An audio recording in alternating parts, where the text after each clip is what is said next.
Uh, Today we will look into the force.com. Okay.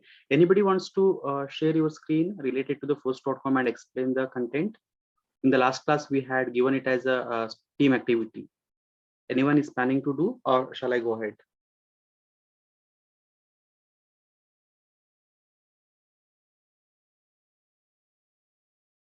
Okay, let me continue.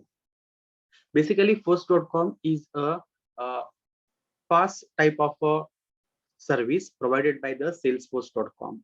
Salesforce.com is one of the biggest vendor in cloud computing. They provide a lot of services to the users, especially for the business related softwares. Okay, and they have their own platform as a service, and they call it to be a force.com. Okay, now let us see what this force.com offers and what it contains. It basically allows to create the web applications and deploy those web applications on the salesforce.com applications. Like, try to think that there is a big server on the salesforce.com, and they have a platform as a service. By using that particular platform as a service, developers can create the websites. Okay, and those websites can be hosted on the salesforce.com's sites. And these websites are basically intended for the business purpose activities. It's kind of a building blocks, creating the building blocks for the all the websites, which can be used by the can be the organization can be a small organization, or it could be a big organization as well. The website can be dynamically created and can be deployed on the web servers of the salesforce.com. And it has a special feature. That special feature is that whatever the applications they create through the force.com service, that is platform as a service, all those particular websites will have a common security models, data model, and the user interface. So that means what? Actually, suppose there could be one particular organization XYZ and another organization ABC. Okay, now if someone wants to develop the web pages or the websites for both of these organizations for creating certain services as part of the cloud computing, then the user interfaces of the both websites, the how the data exchange or data communication happens in both the websites, or the securities what they have involved, all these things are of a same. You can just try to visualize like it's like a class. In object oriented programming, we have certain something called as a class. Class is what? It's just a collection of the data members and the functions. If we create an object out of that, they also behave the same way, right? In the same way, in the force.com also, the architecture what they have involved in developing the web applications, all of them have the common securities, common data models, and the common interfaces, which will help in any developer to develop and deploy the web applications on the salesforce.com websites. It actually gives all these things. It's a multi-tenant platform wherein operating system can be given or services can be given on demand. On demand in the sense, whenever the user is requiring certain operating system, then the operating system can be given to the as a service. Database can be given on demand, and something called as a workflow engine. Workflow engine is something where the collaboration takes place between the users of the organization. Say if one particular say there is a team which and the employees of that particular team are working on a particular development, then they require a certain type of an application or a software, okay, which will help them in work more properly. If a particular employee completes particular task, then that particular update can be given on the website or a type of a software which will help in understanding the other particular person. So proper workflow can be managed by involving a certain type of a software called as a workflow engines. Okay, this is also a part of the force.com, and they have their own programming languages. We call it to be a Apex code. Apex code is a one type of a programming language which is used for building the logics of that particular software. Ms. Patil.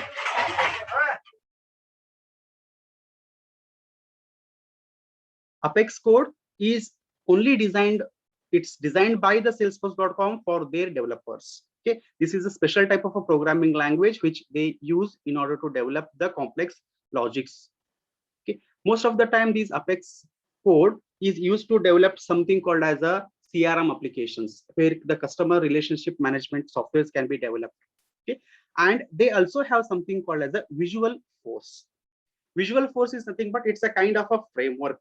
Okay, using that the developer can build the user interfaces. This basically Visual Force consists of three things.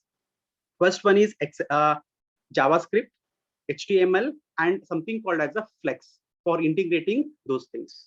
Okay, these things are very new to you because these are only limited to the Salesforce.com developers, and it can be only used over there.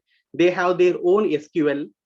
We call it to be a SOQL, Salesforce query languages. So they have their own softwares, the programming languages. They have their own database. They have their own objects, or rather we can say the set of variables, which will help in creating or developing a very complex softwares. You can just try to Google and try to find out what this Apex code is and what a Visual Force is. This is an additional learning for you. If you are interested in this, you can just try to Google and check these two things, Apex code as well as Visual Force. Okay. The next concepts we are going to look upon is something called as the web applications. These web applications are what user uses. Okay, there are a lot of web applications available as a part of cloud services, and only one example we are going to look upon here is from the Google. Okay, and now the thing which we are going to study related to the Google, these all are very old data. Okay, it's a decade before whatever the applications was provided by the Google we are going to look upon. Okay, now this Google Apps was launched as a free services in 2006. Okay, and it has a lot of applications involved in that. The first application which is very popular is called as a webmail. We all use the webmail as an Gmail as an webmail services. The email communication can be done by having a Gmail application. Okay, now Gmail is here is what? It is one of the web application provided by the Google as a cloud services. Then we do have a Google Calendar. How Google Calendar helps? It helps in establishing a shared calendaring. Suppose if a two persons or more than two persons wants to have a meeting, okay, and they want to schedule a particular meeting. The meeting can be scheduled through the Google Calendar, and the user need to, or the scheduler need to enter the email IDs of the participants, so that in their calendar, the particular meeting can be scheduled. Okay. Then, have you ever tried using the Google Calendar for scheduling the meetings?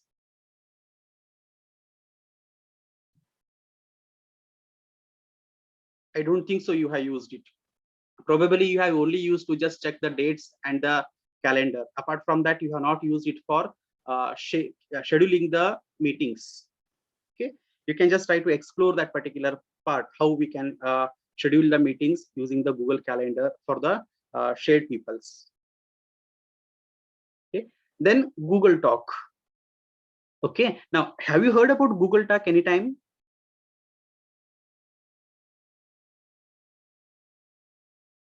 Have you heard Google Talk?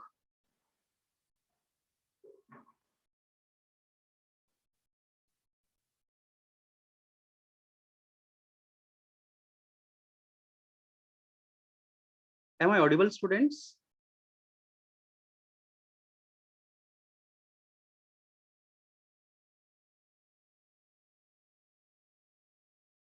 Aniket, am I audible?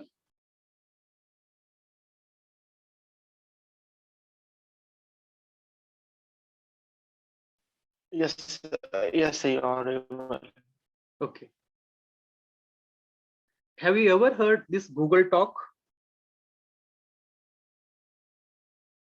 This Google Talk was an instant messaging application, using which through the internet, by just having an internet connection, two persons can establish an voice over communications, which usually the popularly we know it as VoIP, right? All the VoIP, the Google Talk was basically involved the technology called as an voice over IP. And if the system is having the internet and if they have that particular web application access, then two persons can establish a voice communication, using this particular Google Talk. Then they also had a start page. Currently, the start page doesn't exist as part of their services. Basically, the start page was a type of a web page which can be customized according to their specific domains. Like this was basically used by the organizations to create their own websites, which was a paid version. Then they also have a Google Docs and a spreadsheets, very popular documents for editing the Word documents. They have a Google Docs and the spreadsheets. The Excel sheet, what we popularly known for the Microsoft Excel, the similar type of a software they do have as called as a spreadsheets. The Gmail application, right? This Gmail application is for the mobile devices, on the BlackBerry devices. Earlier, probably a decade or 15 years back, the BlackBerry handset were very popular. Business persons used to have these BlackBerry devices for their personal usage. Since it was very popular, and what Google did was they just provided an application, right, as an kind of an app to access the Gmail things. Whatever the webmail services was there, the same webmail services, instead of as a webmail service, they had provided it as an applications so that the BlackBerry handheld devices can access it very easily. Now, these are whatever we discussed. These are the basics one. Apart from that, Google also had a premier services. They called it to be a Google Apps Premier Edition. These Premier Editions, if a particular user wants to have access, they need to pay a certain amount of money for that. Those were a paid versions. What they included? It included a 10 GB of a storage for one particular user. But if you can think now, the free user nowadays in the current scenario, the free user has a 15 GB of a free storage. But this data is a old data. During that time, in order to get this particular storage of 10 GB, a person have to enroll for that and make a payment, as a paid services. Then only the user used to get the storage capacity of a 10 GB. And they also had an APIs. Basically, these are the web APIs for business integrations. Like if there is a platform service is being used by the Google, then if they want to create the websites and deploy onto them, then they require something called as a web APIs. So those web APIs were also provided as part of the Premier Edition. And they have an uptime of 99.9%. This uptime I have explained to you in one of the class. So 99.9% uptime means, so overall 100%, these all Premier services can be accessed 99.9%. There can be a lag by just a 0.1% as per their service line agreements, which we call it to be a SLAs. And then 24-bar support for all the critical issues. If there are any critical issues, if they are not able to access services, or some services are misbehaving very critically, and then for such issues, they had a 24/7 support from their technical teams. And they have got something very important during that time was the optional advertising. They can advertise their own data optionally. It was given as an optional services. If they wish to advertise, then they can go ahead. It's like a business, they're trying to develop certain website or certain services, and they want to go for an advertising of their own content, right? And if they wish to do that, they can be taken as an optional, and that particular optional advertisement was having a separate charges.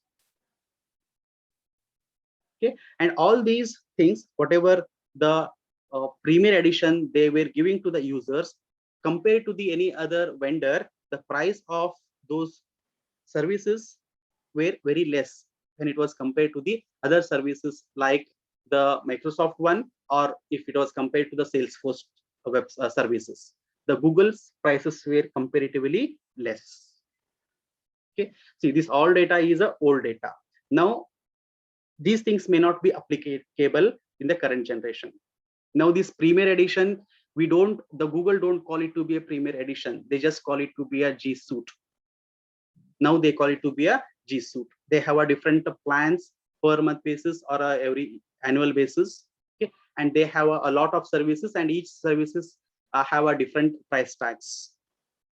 And for a free user, if you check now, a free user gets a 15 GB of a free space. Okay, and even the optional advertisement is also given, or it's also a part of a free user nowadays. Okay, this is just a small information or details related to the Google Apps services. Okay, this is mostly likely question for you for your point of examination for 5 marks. This time, this particular question may appear for you. Okay. Next, we will proceed with the web APIs. Okay, now we all know APIs, right? So what API stands for? Application Programming Interfaces. Application Programming Interfaces. Can anyone give the examples?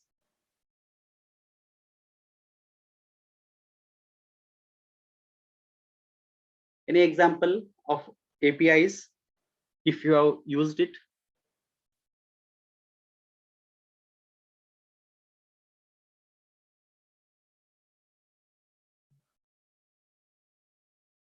Not?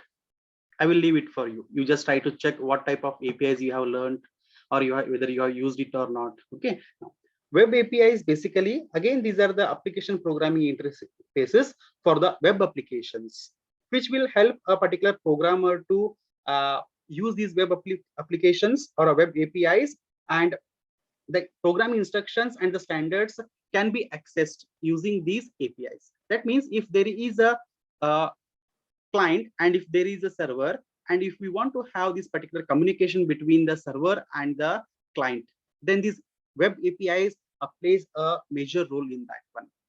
Okay, we can say that we can give a different definitions for, or different meanings for web APIs. One of the meaning can be that it is a software, okay, which helps in exchanging the data or the information between the client and the server. Okay, this is one of the meaning or a definition we can give for the web APIs. It is a software which is used for exchanging the data or the information between a client and the server, which are connected to each other. Okay, now most of these cloud computing vendors, they have their own APIs, and they have made these particular APIs available to the publics. Okay, the reason for making these web APIs, their own web APIs to the public, reason being that the developers can make use those particular web APIs and then create certain softwares for their companies. Okay, and if those particular web APIs are used by the developers and then they create certain applications, and those applications can be then given to the users or the customers as a software, as a service applications or the services. Okay, so we'll see few of the APIs, certain examples in this particular session. Okay, so as I said, the web application API, that is web API, is a set of programming instructions and the standards which allows accessing the web-based programs. Accessing the web-based programs means it allows the data exchange between a client and a server, and also it helps in developing certain standards, okay, that can be used in accessing the data. Okay, it's a software which works between the two ends, the clients and the servers. Most of the time, the APIs are written as a XML messages. XML stands for what?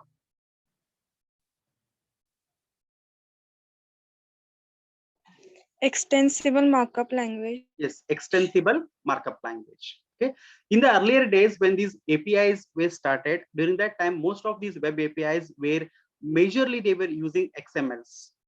But as the technology grows and they are starting to adapt to the new technologies, and then the web API started using the other concept called as a JSON.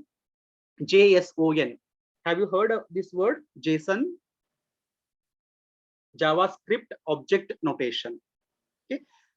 The web APIs majorly they use XML, but nowadays in the current trend they use JSON as well, because of its the data handling capabilities and the common features of what JSON, and with respect to the other programming languages, they also use a JSON.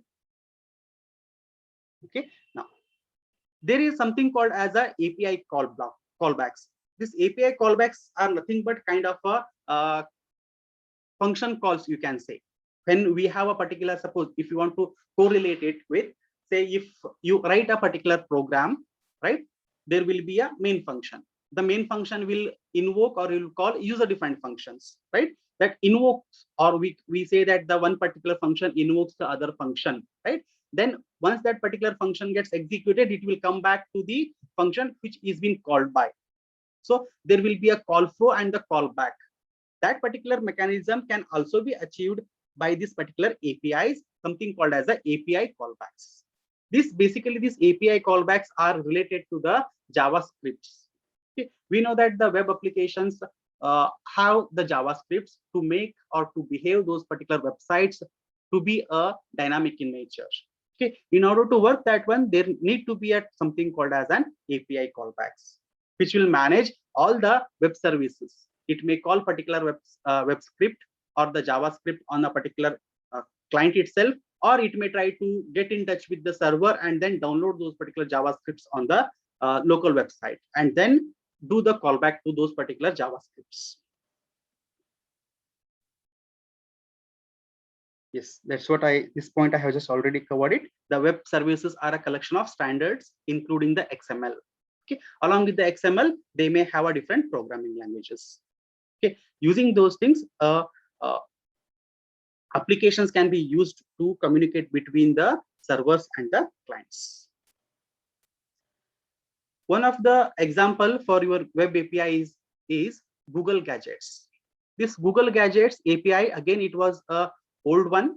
Okay, this particular API was used as a desktop search applications on a particular system. Okay, and this particular Gadgets API used to allow users to search the emails, files, the histories of the webs, and the charts. Okay, these, by using this particular API, any particular user was successfully able to search the emails on their particular mailbox, the files, the web histories, and the charts. But nowadays, Google doesn't have a Google Gadgets API, but rather they have something advanced APIs, which we'll see few of those APIs in the upcoming slide. Okay. So it was having these things. This Google Gadgets, again, if you look into it, this was composed of three things. The first one is XML, HTML, and JavaScript. Okay. They were using the XML as the standard notations to transfer the data. So what this XML was giving, it was giving all the specifications that was required to design the API and a type of a structured data. Okay. We know, do you know how this particular XML looks like? The content of the XML, have you ever seen it? Okay, you can take it as a self-study yourself. You can try to check how XML looks like and how another type of a standard which are being used by the API is JSON. How this particular JSON looks like.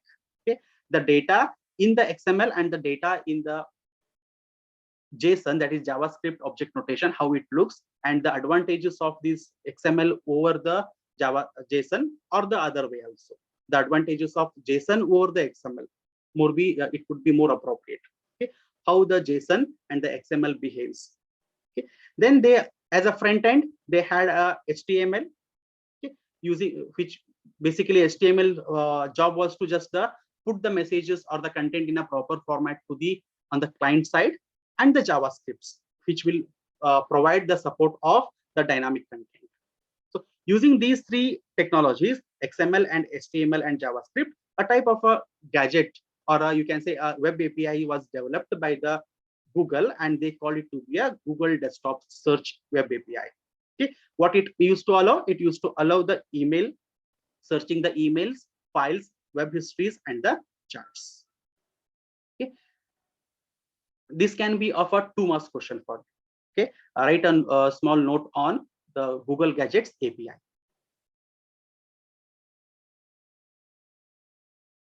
Google also had other APIs as for the data, right? So a lot of data exchange happens between the client and a server. So to support that one, the Google had a lot of standards for having those data communications. Okay, the few of them I have just listed over here. You can see this particular list. Okay, in detail explanation is not required for each one of them. If you just go through the names of this API, you may come to know what that particular API is for. Google Apps API, right? As it indicates, this particular API, the web API, is for the developing the web applications or the apps of the Google. Okay, then Blogger data. This Blogger data is especially for the data exchange. Then since the Google was having their own calendar applications or the web applications services, so they have a separate API for that also. They called it to be a Google Calendar data APIs. Then the code search API, the contact APIs, document list data APIs, web albums. This Picasa web albums data API doesn't exist nowadays. They have a separate API for that. They call it to be a photo APIs. Then the spreadsheet API, tools API, and a YouTube data API. Okay. These are very vast concepts. I will not go in detail explaining these things, and even in your syllabus, they are not given the explanation for them. Okay, just remember few of them. It may come for a 2 marks. Name certain data APIs of Google. So you may just remember those things and explain. Put it the names.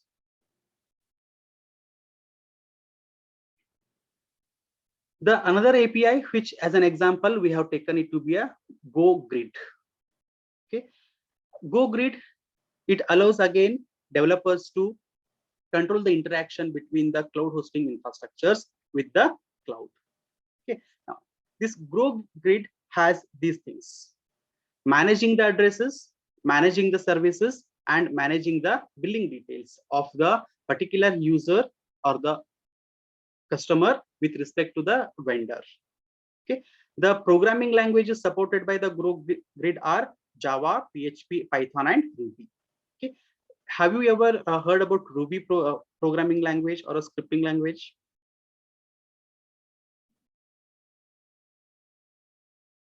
Probably not, right?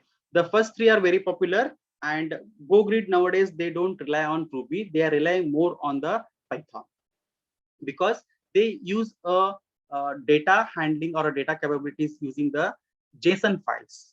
Okay, JSON files and the Python have a lot of similarities.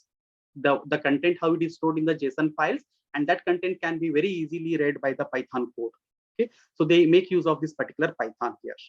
If you look into here, the Python is used instead of the XML. Okay, and the JSON files are used in this particular GoGrid APIs. And the last one is Apex API. This is you can say it is only this particular API is related to one particular company, okay, which is Salesforce.com. All the Salesforce.coms that time, more than 50% of the cloud services were handled by the Apex API itself. Okay, now we will do one thing here. This Apex, we will keep it as an student activity.